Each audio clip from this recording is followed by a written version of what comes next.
നിങ്ങളുടെ പയറിൻ്റെ ഇലയൊക്കെ വാടിയിട്ട് ഇതുപോലെ ഉണങ്ങിപ്പോകുന്നുണ്ടോ? താഴത്തെ ഇലകളാണ് കേട്ടോ ആദ്യമായിട്ട് മഞ്ഞളിക്കുക. ഈ മഞ്ഞളിപ്പ് മുകളിലെ ഇലകളിലേക്ക് അങ്ങ് സ്പ്രെഡ് ചെയ്ത് കയറിപ്പോവും. പിന്നെ പെട്ടെന്നാണ് ചെടി മൊത്തത്തിൽ വാടി ഉണങ്ങിപ്പോവും. ചെടിയുടെ കടഭാഗം ശ്രദ്ധിക്കുകയാണെങ്കിൽ വിണ്ട് കീറിയ പോലത്തെ പാട് കാണാം.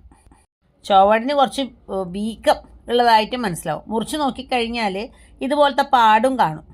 വേര് ചീഞ്ഞ് ഉണങ്ങിപ്പോകുന്നതുകൊണ്ടാണ് കേട്ടോ ചെടി മൊത്തത്തിൽ വാടിപ്പോകുന്നത്. പയറിനെ സംബന്ധിച്ചിടത്തോളം ഈ അടുത്ത കാലത്ത് പ്രത്യേകിച്ചും വയലിൽ ചെയ്തിട്ടുള്ള പയറിനാണ് കേട്ടോ ഈ രോഗം കൂടുതലായിട്ട് കാണുന്നത്.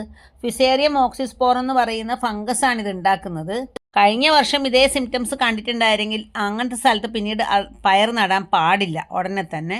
പിന്നെ നില ഒരുക്കുന്ന സമയത്ത് സെൻറ്റിന് 4 കിലോഗ്രാം വരെ പൊടിഞ്ഞ കുമ്മായം ചേർത്ത് കൊടുക്കാം. 15 ദിവസത്തിന് ശേഷം ട്രൈക്കോഡർമ സമ്പുഷ്ടീകരിച്ച ജൈവവളം ചേർത്തിട്ട് വേണം നമ്മളെ വിത്ത് പാകാൻ. 10 ദിവസത്തിലൊരിക്കൽ സൂഡോമോണാസ് 20 ഗ്രാം 1 ലിറ്റർ വെള്ളത്തിൽ കലക്കി തടം കുതിർക്കും.